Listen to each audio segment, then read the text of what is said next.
तो hello student, स्वागत है आपके अपने YouTube channel student success point पर। और मैं विशाल सर।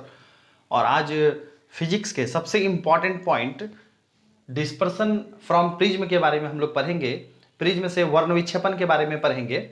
और सबसे पहले हम लोग जान लेते हैं कि प्रिज्म क्या है। ठीक है, तो प्रिज्म ये मैंने प्रिज्म बनाया है। और प्रिज्म की जो है परिभाषा अगर एग्जाम में आ जाता है तो प्रिज्म की परिभाषा हम लोग कैसे लिखेंगे। तो देखिए प्रिज्म की परिभाषा कैसे लिखते हैं। ठीक है, तो यहाँ पर हम लोग को दिखाई पड़ रहा है ये दो त्रिभुजाकार सतह। ठीक है, हम लोग लिख लेते हैं, ऐसा करते हैं हम लोग लिख लेते हैं। तो हम यहाँ लिख लेते हैं दो त्रिभुजाकार सतह।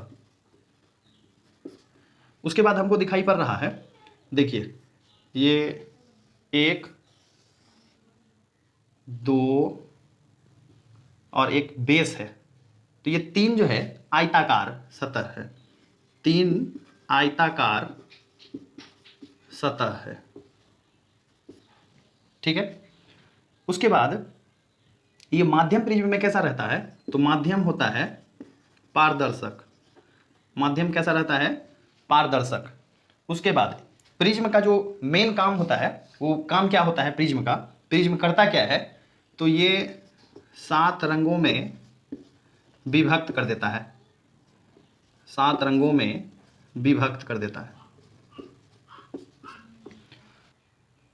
तो आइए दोस्तों, एग्जाम में यदि क्वेश्चन अगर पूछ देता है आपका तो हम लोग कैसे लिखेंगे इस क्वेश्चन का जो जवाब है ना, इस क्वेश्चन का आंसर हम लोग इस क्वेश्चन की परिभाषा को कैसे लिखेंगे हम लोग। तो देखिए कैसे लिखेंगे, तो दो त्रिभुजाकार सतह तथा 3 आयताकार सतह से घिरा वैसा पारदर्शक माध्यम जो प्रकाश को 7 रंगों में विभक्त करता है प्रिज्म कहलाता है।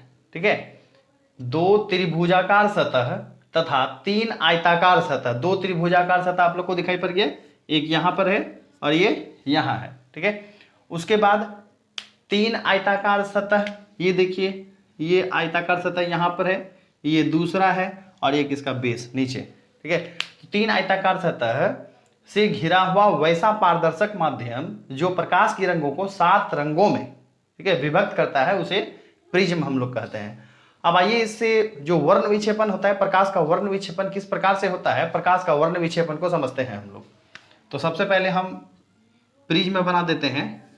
देखिए ये जो प्रिज्म है, ये देखिए वास्तव में प्रिज्म होता है ऐसा। ठीक है, लेकिन बुक में देखिए जब वर्ण विक्षेपण दर्शाया गया होगा तो आपका प्रिज्म ऐसे बनाया गया होगा। ठीक है, तो अब देखिए इसमें प्रकाश का वर्ण विक्षेपण हम लोग कैसे दिखाते हैं। अब देखिए ये हम क्या ले लिए, श्वेत प्रकाश, यहां हम ले लेते हैं श्वेत प्रकाश। अब देखिए ये श्वेत प्रकाश जो है, यदि ये प्रिज्म नहीं रहता तो ये ढिंचक ढिंचक ढिंचक करके आगे चला जाता। अब देखिए ये मुड़ गया, 7 रंग में बटेगा, ये आगे प्रिज्म है तो कितना हो गया, 3 4 5 6, ये 7 हो गया। ठीक, आगे अब रख दीजिए एक पर्दा, यहाँ क्या रख दिए, एक पर्दा।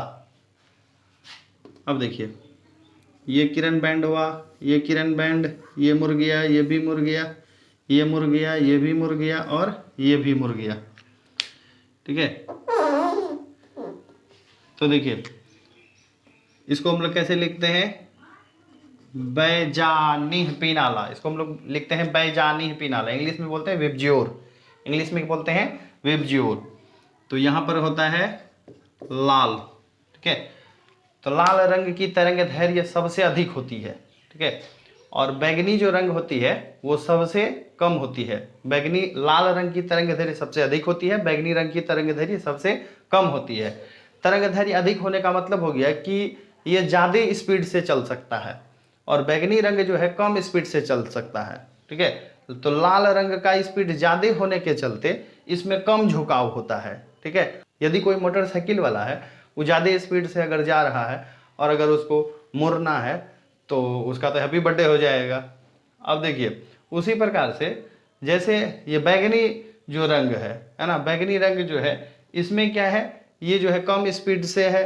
ठीक है, अब इसको मुड़ना है तो आराम से मतलब लड़िया कट मार के भी जो है घूम के निकल सकता है, ठीक है, मतलब आराम से स्टाइल से घूमेगा ये, ठीक है। तो इस प्रकार से श्वेत प्रकाश जब प्रिज्म से होकर गुजरता है तो यह प्रकाश 7 रंगों में बट जाता है। इस क्रिया को हम लोग कहते हैं वर्ण विक्षेपण। और वर्ण विक्षेपण के दौरान ये जो 7 रंगों की पट्टी प्राप्त होती है ना, इस पट्टी को हम लोग कहते हैं वर्णपट यानी स्पेक्ट्रम, इंग्लिश में हम लोग कहते हैं स्पेक्ट्रम, ठीक है। धन्यवाद।